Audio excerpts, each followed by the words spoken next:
Paz do Senhor Jesus, meus amigos, meus irmãos, prazer ter você conosco uma vez mais para o estudo da Palavra de Deus. É um prazer mesmo contar com a sua audiência para o estudo da revista das Assembleias de Deus no Brasil, das escolas bíblicas. Hoje é a lição de número 11, cujo título é O Culto da Igreja Cristã. Se você não é inscrito aqui nesse canal, aproveite, se inscreva agora e também observe que temos aqui no canal outros vídeos de escatologia, de curiosidades bíblicas, de hebraico, de grego, muitos vídeos que estão à sua disposição. Hoje, então, o culto da Igreja Cristã é o título da nossa aula. O texto áureo está em 1 aos Coríntios 14, versículo 26.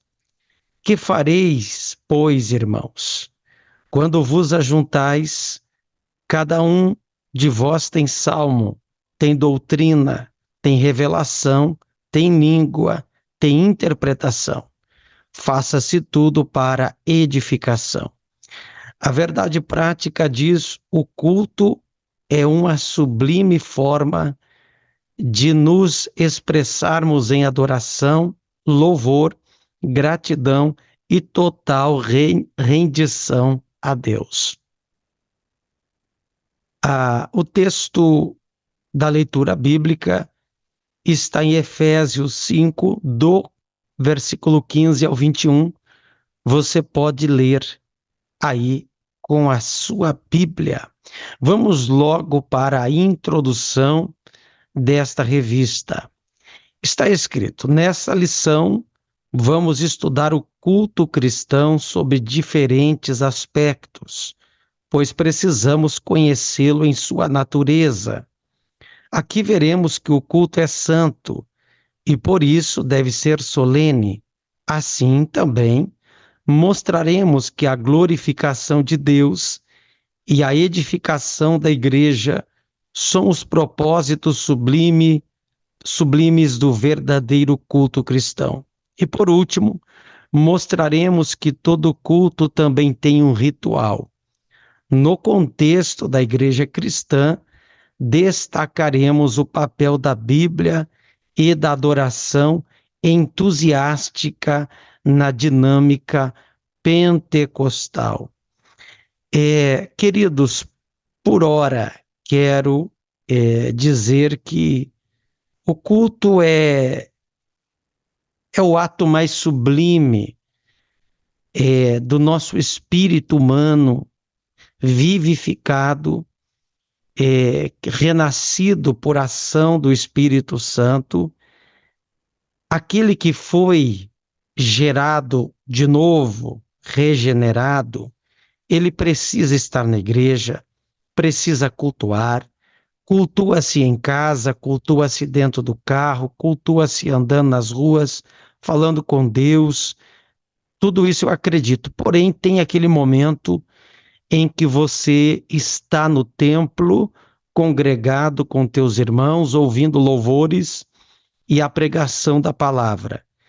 E é nesse momento em que você aquele 1h30, aquela 2 horas, depende do tempo aí do culto, é aquele momento em que você concentra em um ambiente sacro, em um ambiente espiritualizado, você dedica-se em expor a tua adoração e também ouve a palavra de Deus. Então, eu entendo que o nosso culto ele tem que ter essa palavrinha aqui, ó, adoração entusiástica. Devemos estar entusiasmados em estar na casa de Deus, estar na igreja, desde os louvores, adorar, glorificar a Deus, e quando ouvirmos a palavra, que o façamos com reverência, porque isto faz parte mesmo de um culto entusiástico, né? Vamos adiante. Ponto de número 1. A natureza do culto. O culto como serviço a Deus. Na Bíblia, o culto é mostrado como um serviço, isto é, uma vida entregue e consagrada a Deus. Em um primeiro plano, tem a ver com a atitude com a qual se cultua o Altíssimo. E em segundo plano, com a forma como se cultua. O culto, portanto, expressa uma combinação de obediência à palavra de Deus e a forma ritual como essa adoração acontece. O livro de Atos dos Apóstolos, por exemplo, mostra a adoração no contexto do culto cristão. Enquanto os cristãos, abre aspas, serviam, no grego leitorgeu, isto é, cultuavam ao Senhor, o Espírito Santo comissionou os primeiros missionários da igreja. Então, percebam que a palavra grega leitorgeu, ou seja, eles estavam servindo. Cultuar é servir a Deus. Ah, eu sirvo a Deus, mas não vou na igreja. Eu sirvo a Deus, mas não preciso estar no culto. Sirvo a Deus em casa. Existe o dia a dia da nossa casa, mas tem dia de culto na sua igreja? Uma vez, duas na semana, o cristão deve comparecer ao templo para servir ao Senhor. Isso é indispensável. Subtópico 2, o culto deve ser solene. Por, abre aspas, solene, nos referimos ao que traz respeito e é majestoso. Isso significa que tanto o conteúdo como a maneira de se cultuar são importantes. Por isso, o culto não pode ser destituído de significado nem realizado de qualquer jeito. Não por acaso o apóstolo Paulo expõe princípios que regulamentavam o culto na igreja de Corinto. Isso deixa claro que há uma ordem a ser observada na liturgia cristã. Para isso, temos na Bíblia o parâmetro para o bom ordenamento do culto. Por exemplo, aos Coríntios o apóstolo destacou o seguinte, abre aspas, mas faça-se tudo decentemente e com ordem. 1 Coríntios 14, 40. Nesse texto temos os termos gregos euresmonós, traduzido como, abre aspas, decentemente e, abre aspas, decorosamente. Etarres, não é táxis, porque há o grego wesleyano, o grego, segundo a pronúncia de Erasmo, é tarres, traduzido como ordem. Isso nos leva a compreender, portanto, de acordo com a Bíblia, que o culto precisa ter decoro, decência e ordem. Ou seja, queridos, o nosso culto, como está descrito aqui nessas 3 palavras, decoro. Eu não posso ir para uma igreja do jeito que caminho aí na rua num dia comum, como eu ando no trabalho, pratica um esporte com aquela roupa esportiva, nada contra quem faz uma caminhada, quem faz uma corrida, quem pratica um esporte. Há roupas adequadas para tal coisa, mas você não pode ir para o culto, para o templo, para um local sagrado, vestido com roupas que são, por exemplo, indecorosas, mostrando demasiadamente o corpo, delineando o corpo. Então, não convém despertar sedução, despertar escândalo nas pessoas que estão à nossa volta. Eu preciso, o homem e a mulher, estar decentemente. de maneira que a minha roupa não seja um empecilho para quem está do meu lado, nem chame atenção por ser fina, rebuscada demais, nem tampouco displicente, de qualquer jeito, de qualquer modo. Então tem que haver esse respeito pelas coisas de Deus, tem que ser de forma decente e tem que haver uma ordem no culto, uma liturgia.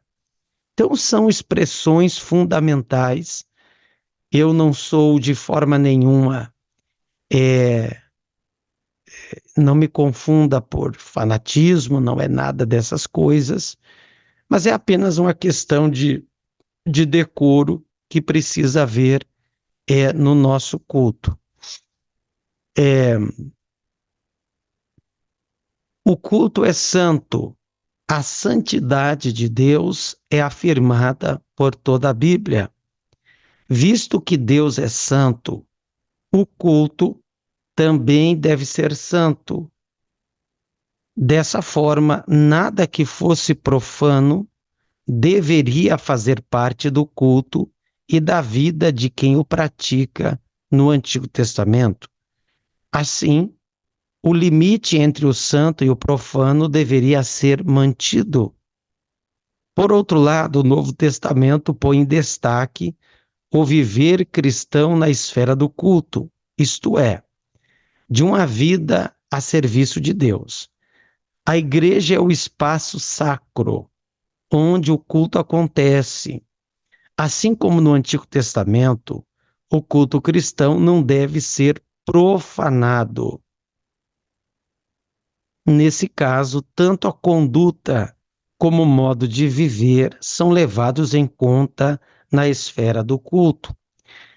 É claro que o meu modo de viver é levado em conta, como foi lido aqui.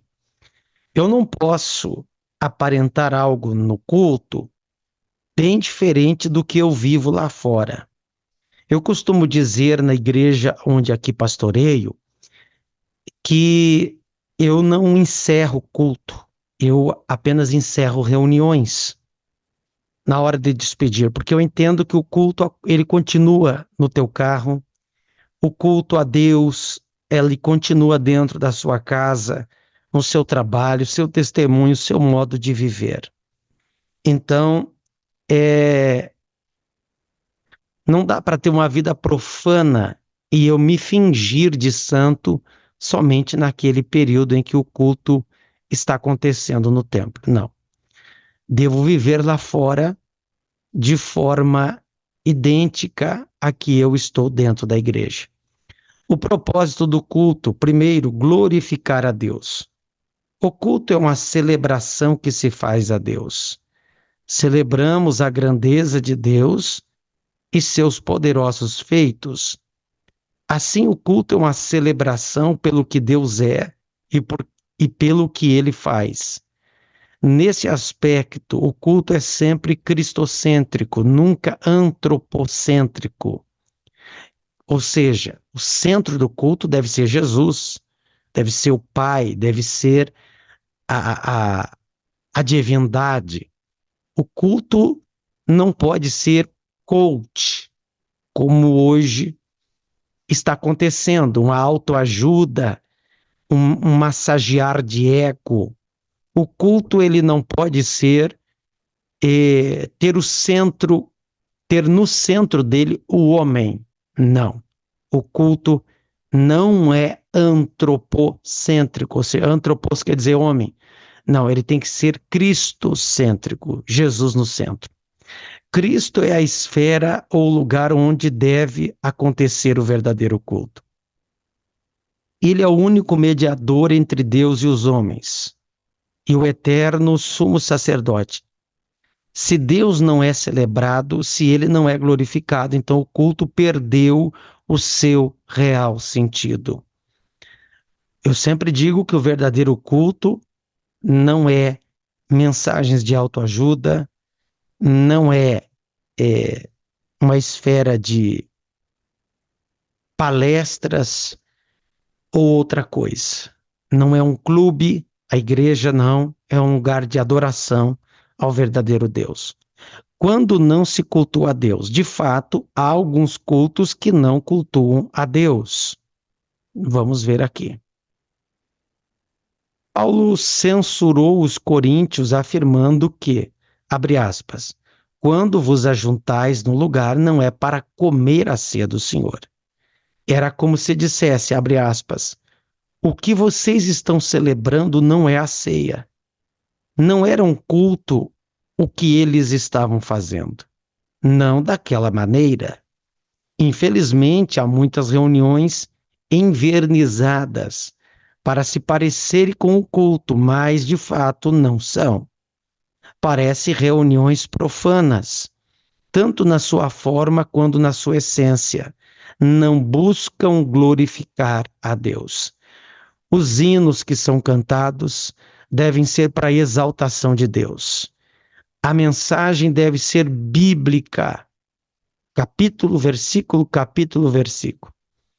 Essa deve ser a postura do pregador no altar. Subtópico 3, edificar a igreja.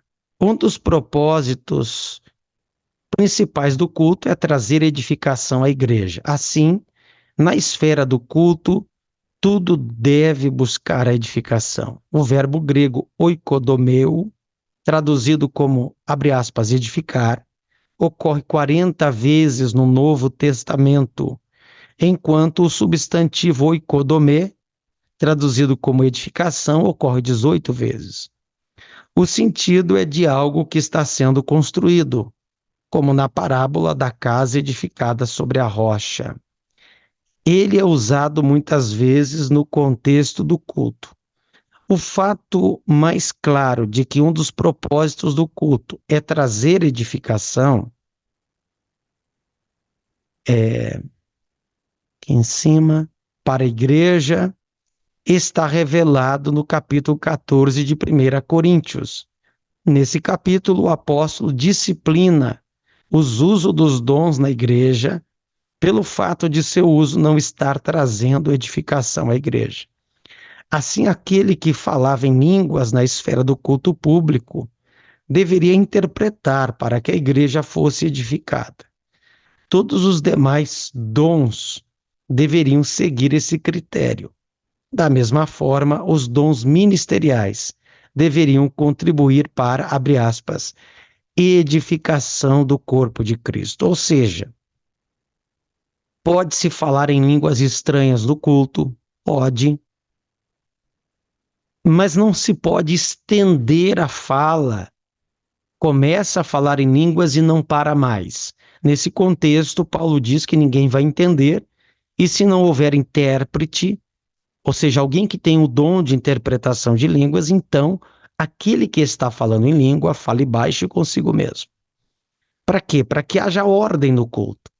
Não dá para todo mundo profetizar, todos que estão na igreja. 2 ou 3, os outros calem-se, diz o apóstolo Paulo. Enquanto se está pregando a palavra, não deve haver profecias na nave da igreja, não deve haver revelações ou entrega de recados, profecias, falar em línguas de forma demasiada enquanto a palavra está sendo pregada. Deve ser prestado atenção ao que está sendo pregado. Quer dizer, tem que haver uma ordem no culto. Tem a hora de profetizar, é o momento, caso sinta da parte do Espírito Santo, caso seja de Deus. Ou seja, tudo tem ordem, o culto não pode virar uma bagunça. Tem que ter ordem, tem que ter horário para iniciar e horário para terminar. Ponto 3, a liturgia do culto. A exposição da Bíblia. O movimento pentecostal tem firmado seu compromisso com a autoridade da Bíblia para governar toda crença, experiência e prática.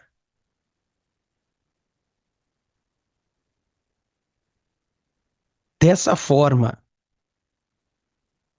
os pentecostais viram a necessidade de julgar o mérito de todo ensino, manifestações espirituais e conduta à luz da palavra objetiva e revelada de Deus, a Bíblia.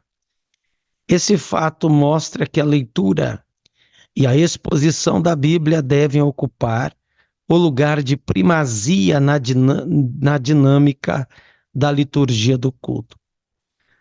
Nesse aspecto, o pastor que está à frente de uma igreja é responsável pela liturgia do culto. Deve ficar atento ao lugar que as Escrituras têm no culto. O Senhor Jesus, nosso maior exemplo, fez da exposição das Escrituras a base do seu ministério. Escrevendo sobre a liturgia do culto na igreja de Corinto, o apóstolo pôs a, abre aspas, doutrina, abre aspas, instrução, grego didarré, como uma das necessidades da igreja. Encontramos esse mesmo apóstolo juntamente com seu companheiro Barnabé, expondo e ensinando a palavra de Deus. Dessa forma, o apóstolo ficou em Corinto durante muito tempo, expondo as Escrituras. Ou seja, queridos, tem que ter Bíblia. O pregador, o culto tem que ter pregação. Não se deve dar 10 minutos para uma pregação. 1h30 de louvor e 10 minutos para pregar. Não. Tem que haver um bom tempo para a palavra. Tem que se dar lugar à palavra. 40 minutos, 1 hora para pregação, 30 minutos no mínimo para a pregação da palavra de Deus. Então, e o pregador tem que ser bíblico. Ele tem que expor as escrituras, não pode falar dele mesmo. Claro, contar um testemunho, alguma coisa breve, pode, mas ele tem que ser bíblico em suas ministrações. Subtópico 2, a adoração entusiástica. A adoração aparece em primeiro lugar na liturgia sugerida pelo apóstolo Paulo à igreja de Corinto. A palavra, abre aspas, salmo, usada nesse texto, traduz o grego psalmon, e é uma referência ao inário usado pelos primeiros cristãos, antes pelos hebreus, né? É possível que o apóstolo esteja se referindo aos salmos de Davi. Não há dúvida de que a adoração na igreja primitiva era entusiástica. Isso porque se refere aos cristãos cheios do Espírito que se reuniam para adorar. Ou seja, tem que ter louvores, adoração, cânticos, tudo para a exaltação de Deus. O lugar da adoração no culto pentecostal. Um grande teólogo pentecostal, William Menzies, destaca o lugar que a adoração tem entre os pentecostais. De acordo com ele, desde o começo, os pentecostais foram conhecidos no mundo todo pelas reuniões de cultos alegres e ruidosas. Isso era visto nas reuniões de oração, nas quais todos os presentes, coletiva e eloquentemente, derramavam o coração perante Deus em oração e louvor. Isso também acontece no levantar das mãos, como resposta à percepção de que Deus se faz presente. Faz parte também da liturgia pentecostal louvar a Deus em alta voz, exercitar os dons espirituais durante o culto. Então, queridos, culto pentecostal, se dá glória a Deus. Eu sempre digo, não preciso sentir para dar glória a Deus. Eu dou glória a Deus sem sentir, porque Deus merece ser glorificado. E se eu começo a dar glória a Deus por um ato humano, ou se eu começo a dar glória a Deus na carne, como se diz, terminarei no espírito. Porque a gente vai adorando, dando glória a Deus, aleluia. A gente vai participando no culto com nossas orações, com nosso fervor, com nossa glorificação a Deus.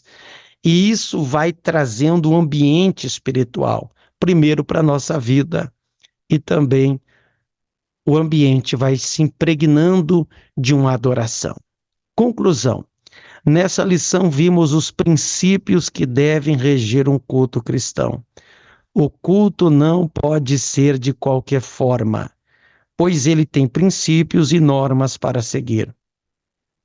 Como Deus é um Deus de ordem, então o culto que se presta a ele também tem de ser ordenado. Contudo, ordenado não significa frio e sem vida. O culto deve ser um momento de celebração, alegria e dinamizado pelo Espírito Santo. Nossos cultos têm que ser avivados, alegres, espontâneos, da alma. Não pode ser mecânico, frio, técnico.